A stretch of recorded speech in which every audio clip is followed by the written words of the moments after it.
You'll often find there's one number that makes all the difference for a business. A CEO that knows what number that is in their business can basically look at that number and identify the health of the organization. You can tell about its profitability, you can see about its efficiencies if you just know what that one number is.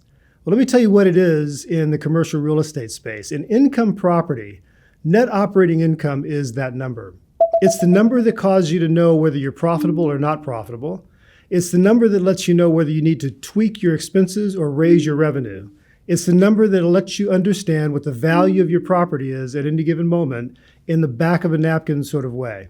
Let me explain to you, like so many want to know, how to calculate and how to use net operating income. There are many sources of income, not just the leases. But when you talk about income, you have to know which segment of income you're speaking of. For example, scheduled gross income is the presumption that you're going to collect every dollar from every lease in your apartment building. That is not going to happen more often than not.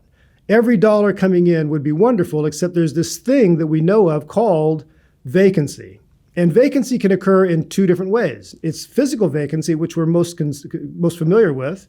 And then there's economic vacancy, which means that someone could actually be in the apartment and yet not paying their rent. That's just the same as them not being there at all, except for the complication of now trying to have a homesteader in your apartment complex not paying. Once you get the vacancy factor figured out and you drop that down, you still have an income opportunity in this income realm. You have things like pet income. For someone who wants to have their pet in their apartment, that's great, but it may cost them another $50 a month. You have things like parking. In coastal community properties, you'll have a very great shortage of parking opportunities. People are parking on the street, parking down the street. But if you have a garage in your apartment building, that's worth an extra $100 to $150 a month just by having the ability to house their vehicle in their own private garage. So to wrap this up with regards to income, two others that I think are very important for you to understand also. One is laundry income. Most apartment buildings over 6 units have a laundry service area and usually will have a washer and dryer for the sake of the use of the tenants. And for those, there's income because they're typically coin operated. And as a result of that, the landlord is able to collect some income from the laundry. It's not a lot generally, but it adds up. And once again, the leverage of that when you apply a cap rate for valuing a property becomes very large. Lastly, I'll tell you another very common income stream for apartment buildings is storage. There's sometimes an area in an apartment complex that's not being used to its optimal. And in that situation, you can actually close that off and create a secure environment and have a storage component that someone can lease as opposed to going to a public storage facility and paying more.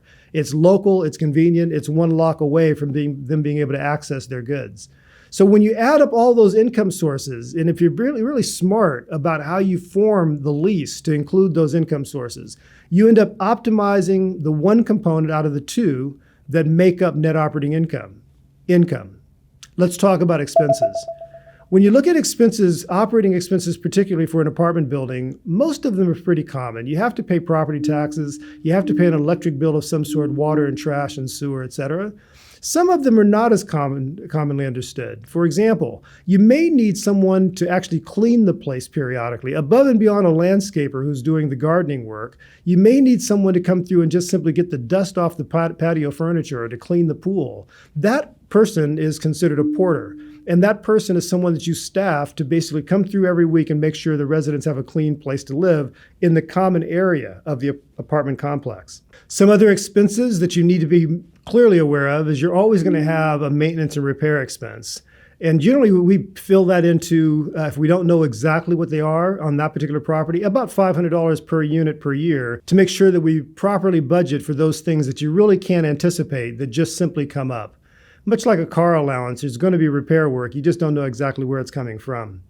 The last thing I'd like to share with you as far as expenses is you've got to make sure that you pay attention to whether or not you or someone else is actually managing the asset.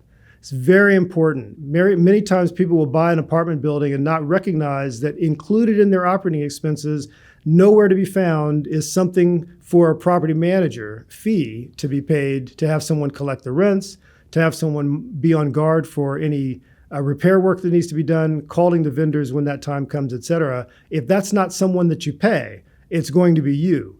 And you need to make a decision of whether or not you want that job.